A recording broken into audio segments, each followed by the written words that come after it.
Tonight, an emergency simulation at Minnesota State University Mankato put first responders to the test. Emergency personnel from the city, county, fire and EMS departments and Mayo Clinic took part. It was a chance to practice a real-life shooter situation. Sophia Jernander has the story. And while this was a simulation, some of the images may be disturbing. Wednesday afternoon, Mankato's first responders converged on Minnesota State University. It wasn't due to an emergency.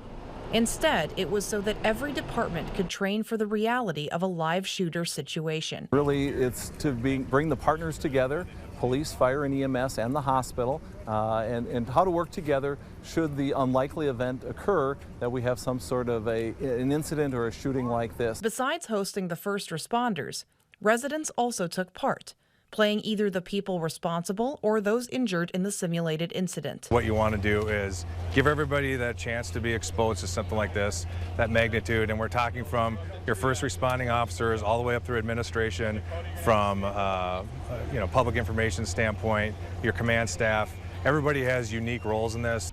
Following the simulation, the first responders will analyze how well they did so that a plan can be put in place for the future. Really, it's about communicating. How do we communicate? How do we get the right resources called under mutual aid? And then how do we work together collectively so we're working in one direction moving forward? Mankato's police department hopes we never see an incident like this in our community. But if we do, simulations like the one today will make sure our first responders have it covered. Hopefully this is all for nothing. We never have to respond to something like this.